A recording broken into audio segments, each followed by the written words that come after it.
మన ప్రభువు రక్షకుడగు యేసుక్రీస్తు వారి పరిశుద్ధమైన నామలో మీ అందరూ చూస్తున్నారని సబ్స్క్రైబ్ చేస్తున్నారని నమ్ముచున్నాను. చేయండి, అనేక మందికి షేర్ చేద్దాం, అనేక మందికి ఈ వాక్యాన్ని వినిపిందాం. ఎందుకంటే దేవుడు తన ప్రేమ చేత మనల్ని కూడా కాపాడి ఈ రకంగా మనల్ని ఉంచినందుకు దేవాది దేవునికి స్తోత్రాలు చెల్లిస్తున్నాను. మరి ఈ రోజున యొక్క అంశం ఏంటంటే, అపోస్తలుడైన పౌలు గారు చెప్తున్న మాట ఏంటంటే, అన్ని విషయంలో కూడా నాకు స్వతంత్రం కలదు, కానీ అన్నీ కూడా చెయ్యదగినవి కావు. అంటే పరిశుద్ధాత్మను నమ్ముకుని పరిశుద్ధాత్మ అనుభవంలోకి వెళ్ళి ఆ పరిశుద్ధాత్మ ఆదరణకర్త అపోస్తలుడైన పౌలు గారి చేత ఏ పనులైతే చేస్తున్నారో వాటికి సంబంధించిన పనులే తప్ప భూ సంబంధమైన పనులు కానీ, భూలోకములో ఇష్టమైన సంబంధం అంటే నేను శరీర రకమైన నిర్జీవమైన క్రియలకు నేను వేగురుపడను. అన్నీ కూడా నాకు చేయటానికి స్వతంత్రత ఉంది, హక్కు ఉంది. అన్నీ కూడా చేయదగినవి కావు. ఎందుకు కావు? అవి చేశాను ముందు దేవునికి దూరం అయిపోయాను. అవి చేశాను ముందు ఆ పరిశుద్ధాత్మకు దూరం అయిపోయాను. అవి చేశాను నేను ముందు మన ప్రభువు యేసుక్రీస్తు ప్రభువారికి నేను దూరం అయిపోయాను. అపోస్తలుడైన పౌలు గారు తేట తెల్లగా గలతీయులకు రాసిన పత్రిక మీరు వెళ్ళినట్లయితే 1వ అధ్యాయము 2వ అధ్యాయం 3వ అధ్యాయము ఆ ఉపదేశానికి మీరు వెళ్ళినట్లయితే ఆయన కటాకటగా చెప్పేస్తున్నాడు. తల్లి గర్భమందు పడకముందే నన్ను ప్రత్యేకపరిచి, తన కృపచేత నన్ను ప్రత్యేకపరిచి, అంటే ఆయన కృప లేకపోతే ఏమీ లేదు. అల్టిమేట్గా ఈ పత్రిక కొరింథీయులకు రాసిన మొదటి పత్రిక 10వ అధ్యాయంలో 1వ అధ్యాయం కాడి నుంచి మనం part 1, part 2, part 3, part A, part B, part C, అలాగా వచనాలు వెంబడి వచనాలు మనం చూస్తున్నాం. ఎందుకంటే ఎప్పుడైనా మనం అది చదవటానికి ఓహో ఇది ఇక్కడ వరకు ఈ సందర్భమే తీసుకోవాలి, ఇక్కడి నుంచి ఇక్కడికి ఈ సందర్భం తీసుకోవాలి, ఇక్కడి నుంచి ఇక్కడికి ఈ సందర్భం తీసుకోవాలని నీకు ఒక అవగాహన వస్తుంది. ఆ అవగాహన వచ్చినప్పుడు నువ్వేం చేస్తావంటే ఆయన యొక్క ప్రేమను బట్టి నువ్వు నడుస్తావు, ఆయన కృపను బట్టి నువ్వు నడుస్తావు. భూ సంబంధమైన వాటి మీద నువ్వు మనసు పెట్టుకోవు, పర సంబంధమైన విషయాల మీద నువ్వు మనసు పెట్టుకుంటావు. జీవము గల నిరీక్షణ యందు నువ్వు నిరీక్షిస్తున్నావు. నీ స్వాస్యము ప్రభు తీసుకొస్తున్న ప్రభులో ఉంది. నీ స్వాస్యము ఆ ప్రభు యేసుక్రీస్తు ప్రభువే నీకు స్వాస్యము. ఆయన యందు నువ్వు మార్చబడతావు. ఆయన యందు యుగయుగములు ఏలబోతున్నావు. ఆయన యందు నీవు ఆ పర సంబంధమైన, పరలోక సంబంధమైన, పరదేశకు సంబంధించిన పనులే నువ్వు ఈ భూమి మీద సువార్తను ప్రకటించాలి. భారమైన, శ్రమైన, బాధ అయినా ఆయన యందే మనం ఉండాలి. ఈ పత్రిక, ఈ 10వ అధ్యాయం అదే మనకి తెలియపరుస్తుంది. ఈ పత్రిక అంతా కూడా ఇదే తెలియపరుస్తుంది. కాబట్టి ఇంకా ఆలస్యం చేయకోకుండా ప్రార్థన సహాయాన్ని తీసుకుని మనం ముందుకు వెళుతూ దేవుని యొక్క వాక్యాన్ని, ఆయన మాటలను మనం వింటూ ఆయన యొక్క ఆలోచన బట్టి, ఆయన ప్రేమను బట్టి మనము ముందుకు వెళ్దాం. ఎందుకంటే దేవుని వాక్యము పరిపూర్ణమైనది. ఆయన కృప వెంబడి కృపలో మనము ముందుకు వెళ్ళాలి. కాబట్టి ప్రార్థన సహాయాన్ని తీసుకుని ముందుకు వెళ్దాం. ఆలస్యం చేయకోకుండా ముందుకు వెళ్దాం. మమ్మల్ని మిక్కిలిగా ప్రేమించిన మా పర్లకు తండ్రి, మీ పరిశుద్ధమైన కృపను బట్టి ఈ పత్రిక ద్వారా మాతోటి ఏం మాట్లాడాలనుకుంటున్నారో మీరు అది మాతో మాట్లాడి, మీ కుమారుని యందు మేము ఆసక్తి కలిగి, మీ ప్రేమ యందు మేము ఆసక్తి కలిగి, మీ కుమారుడు ఏదైతే మాకు చూపించారో, ఏదైతే మాకు తెలియపరిచారో భక్తుల ద్వారా, ప్రవక్తల ద్వారా, సంఘము నానాటికి ఎలా అభివృద్ధి పొందాలో ఆ విషయాలు మాకు తెలియపరిచి ఈరోజు నేను మాట్లాడబోతున్న అంశాన్ని పూర్తి చేసి నిన్ను మహింపరిచి మీ కృపలో మేమందరం కూడా అంతకంతకు అభివృద్ధి కలిగేలాగా మమ్మల్ని మా కుటుంబాల్ని ఆశీర్వదిస్తామని కాచి కాపాడతామని యేసుక్రీస్తు వారి నామమును బట్టి అడుగుచున్నాను నా పరమ తండ్రి, ఆమేన్. ఇక ముందుకు వెళ్దాం. ఈ పత్రిక 10వ అధ్యాయము 1 నుంచి నేను మీకు 1వ అధ్యాయం కానీ మీరు చూసుకున్నట్లయితే 1 నుంచి 4 వరకు కూడా ఇశ్రాయేలు అనుభవాన్ని చూపిస్తూ మనకి హెచ్చరిక. 5వ అధ్యాయం కానించి 10వ వచనం వరకు కూడా ఈ 10వ అధ్యాయంలో 5వ వచనం కానించి 10వ వచనం వరకు కూడా ఇశ్రాయేలు చరిత్రను చూసి హెచ్చరిక, 2 కూడా హెచ్చరికలు. అది మొదటి అధ్యాయము 1 నుంచి 4 వరకు ఈ 10వ అధ్యాయంలో ఇశ్రాయేలు యొక్క అనుభవము మనకి హెచ్చరికగా ఉంది. తర్వాత 5వ వచనం కానించి 10వ వచనం వరకు కూడా ఇశ్రాయేలు చరిత్ర నుండి హెచ్చరిక. తర్వాత 11వ వచనం కానించి 15వ వచనం వరకు ఇశ్రాయేలు ఎలాగైతే శ్రమపడ్డారో మనము క్రీస్తు ప్రభువారిని నమ్ముకుని పరిశుద్ధాత్మ అనుభవం పొందుకుని మనం కూడా అలా శ్రమపడాలి. శ్రమపడి ఆ పరిశుద్ధమైన ఆ శుభ్రమైన పట్టణానికి మనం వారసులం అవ్వాలి. అబ్రహాం ఏ పట్టణాన్ని చూశాడైనా పునాది గల ఆ పట్టణం కోసమే నిరీక్షణ కలిగి ఆయన ఎదురు చూస్తూ తన జీవితాన్ని ప్రభుకి సమర్పించుకున్నాడు. ఇప్పుడు నీకు భక్తులు చూస్తే ఆయన భూమి ఏమి సంపాదించుకోలేదండి అబ్రహాము. దేవుడిచ్చిన ప్రతి భూమికి ఆయన పంట పండించి ఆ పంట ఆయన వెళ్ళిపోయిన తర్వాత ఫిలిస్తీన్లు ఇతర జాతి వారు తిని వాళ్ళు మళ్ళీ ఇశ్రాయేలు మీద తిరగబడ్డారు. వాళ్ళు ఒక అబ్రహాము ద్వారా అనేకమైన పంటలు పండించారు ఆయన. తర్వాత 16వ వచనం కానించి 17వ వచనం వరకు ప్రభు యొక్క బల్లలో పరిశుద్ధత కలిగి ఆ బల్ల ద్వారా పరిశుద్ధాత్మ కార్యాన్ని బట్టి మనము పరిశుద్ధాత్మ ద్వారా పరిశుద్ధపరచబడుతున్నాం, పరిశుద్ధంగా తీసుకోవాలని ఒక హెచ్చరికతో చూసిన ఈ మాటలు మనం 18వ వచనం కానించి 22 వరకు కూడా విగ్రహములు నిష్ప్రయోజనమైనవి, ఎందుకు కూడా పనికి రానవి అవి. కాబట్టి అది మనము అక్కడతో మనము ఆ భాగాలు part A, part B, part C అన్నీ మాట్లాడేశాను నేను. ఇప్పుడు 23వ వచనం కానించి 27వ వచనం వరకు కూడా స్వతంత్రత గురించి పార్ట్ ఏ ఈ 10వ అధ్యాయంలోనే. ఇలా మాట్లాడుకుంటే మనము ఒక మార్గాన్ని భక్తులకి చెప్పొచ్చు, భక్తులకి జీవజలమైన మార్గాన్ని నేర్పొచ్చు. మీకు పరిసయ్యులు సద్దుకాయల గురించి 23వ అధ్యాయం మత్తయి సువార్తలో మీరు గమనించినట్లయితే పుదీనా తీసుకొచ్చి మాకు రక్షణ కావాలంటున్నారు. వాళ్ళు జీలకర్రలో 10వ భాగాన్ని తీసుకొచ్చి మాకు రక్షణ కావాలంటున్నారు. వాళ్ళు మాకు నీతి కావాలంటున్నారు. వాళ్ళ మనసులో ఏమవ్వాయి?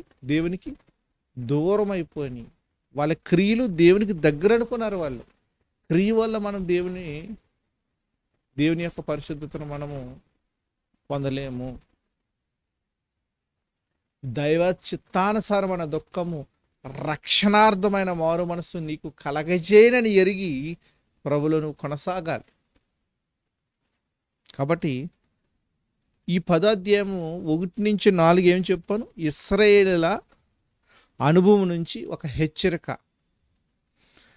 5వ వచనం కానించి 10వ వచనం వరకు ఏం చెప్పాను? ఇశ్రాయేలు చరిత్ర నుండి హెచ్చరిక, 2 హెచ్చరికలు. 11వ వచనం కానించి 15వ వచనం వరకు ఏం చేశాను?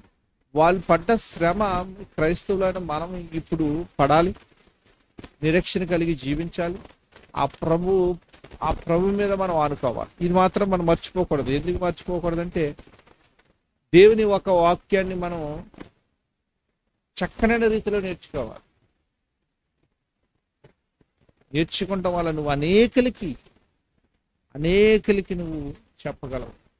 తర్వాత 18 నుంచి 22 వరకు కూడా విగ్రహములు నిష్ప్రయోజనమైనది అది మనం చూసేసాం. ఇవన్నీ కూడా మాట్లాడేసుకున్నాం. 23 వచనం నుంచి 27 వచనం వరకు పార్ట్ ఏ ఇప్పుడు మాట్లాడుకుంటున్నాం. కాబట్టి కొరింథీయులకు రాసిన మొదటి పత్రిక 10వ అధ్యాయము 23 వచనం నుంచి 27 వచనం వరకు కూడా ఏ ఉన్నాయో అవి మనం చదువుకుని అందులో ఉన్న మాటలు మనము ముందుకు వెళ్దాం. ఇది మీరు గుర్తుపెట్టుకోండి. 23 వచనం కానీ చదువుతాను. అన్ని విషయముల యందు నాకు స్వతంత్రము కలదు కానీ అన్నియు చెయ్యదగినవి కావు. అన్నిటి యందు నాకు స్వతంత్రం కలదు కానీ అన్నియు క్షమాభివృద్ధి కలగజేవు. సంఘము అభివృద్ధి చెందాలంటే, సంఘము నానాటికి కూడా ప్రభులోకి ఆయన స్వరూపంలోకి మార్చబడాలంటే మనం ఏం చేయాలి? పరిశుద్ధత కలిగి జీవించాలి. నిత్యము ఆయన కొనియాడుతూ మన జీవితాన్ని సమర్పించుకోవాలి. మీకు గుర్తుందో లేదో ఇదే పత్రిక కొరింథీయులకు రాసిన 2వ పత్రికలో 7వ అధ్యాయంలో ఒక విలువైన మాట అపోస్తలుడైన పౌలు గారు మనకు తెలియపరుస్తున్నారు. ఈ కొరింథీయులకు రాసిన 2వ పత్రిక పరిశుద్ధత కలిగి ఎలా జీవించాలో పరిశుద్ధాత్మను పొందుకున్న అపోస్తలుడైన పౌలు గారు చెప్తూ రాస్తూ ఆ మాటలు మనకు తెలియపరుస్తున్నారు. ఇంకా నువ్వు పరిశుద్ధంగా లేకపోతే, ఇంకా నువ్వు లోకం బట్టే ఉంటే, ఇంకా నువ్వు ఫోన్తో ఉంటే, ఇంకా నీ జీవితం లోకములో భూసంబంధమైన వాటి మీద నీ మనసు ఉంచుకుంటే, ఇప్పుడైనా నువ్వు మారు మనసు పొంది ఆయన చేతులు అపారంగా నీ మీద చాపుతూ ఆ ప్రభుని హత్తుకునిలాగా నువ్వు ఉండాలని ప్రభు పేరను బట్టి మాట మీకు చెప్తున్నాను. ప్రియ సహోదరులారా, మీరు 2వ రాసిన పత్రిక 7వ అధ్యాయంలో మొదటి వచనమే మనం పరిశీలించుకున్నట్లయితే, ప్రియులారా మనకు ఈ వాగ్దానములు కలిగి ఉన్నవి గనుక దేవుని భయముతోను పరిశుద్ధతను సంపూర్తి చేసుకొనుచు శరీరమునకు ఆత్మకు కలిగిన సమస్త కల్మషముల నుండి మనల్ని పవిత్రులుగా చేసుకుందుము. మీకు పరిశుద్ధత అంటే తెలుసా? మీకు ఈ కొరింథీయులకు రాసిన పత్రికలోనే 2వ పత్రికలోనే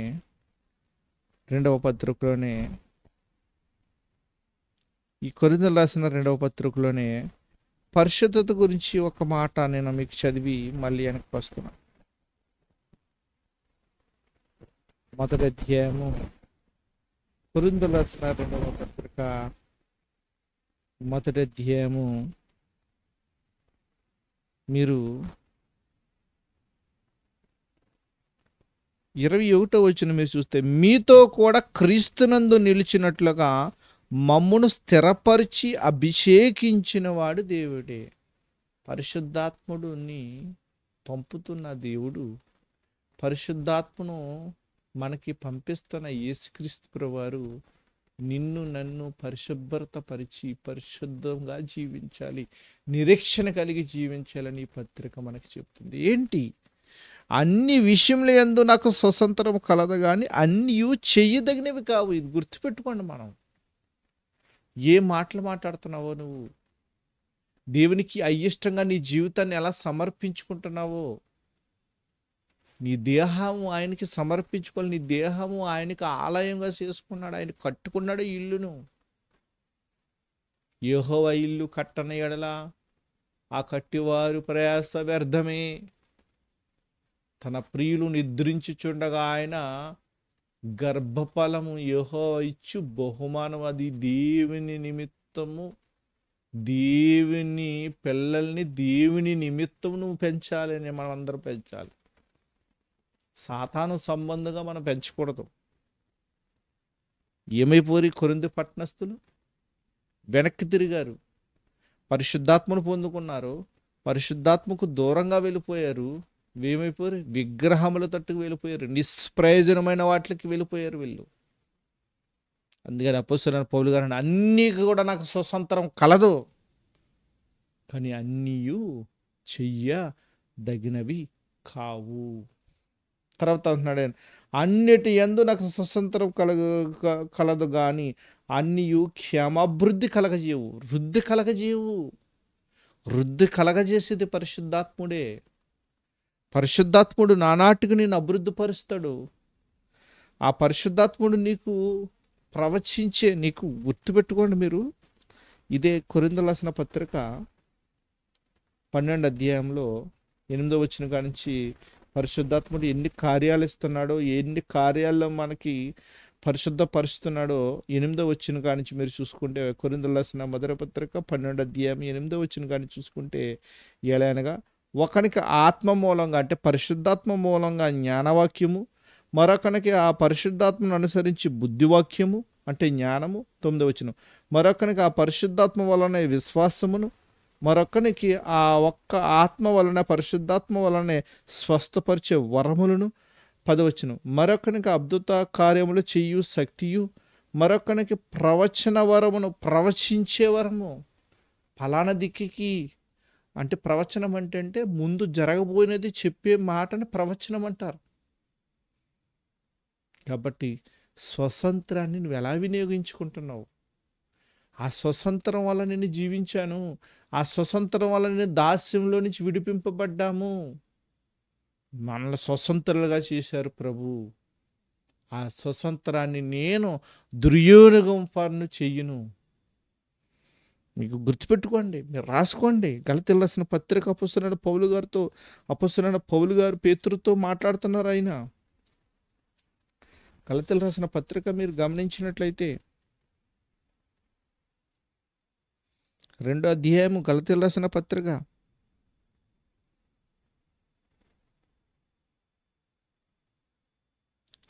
2వ అధ్యాయము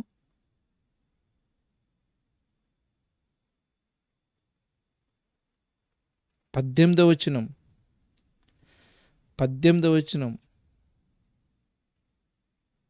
నేను పడగొట్టిన వాటిని మరలా కట్టినెడల నన్ను నేనే అపరాధునుగా కనుపరుచుకుందును కదా అని పేతురుతో చెప్తున్నారు అపోస్తలుడైన పౌలు గారు.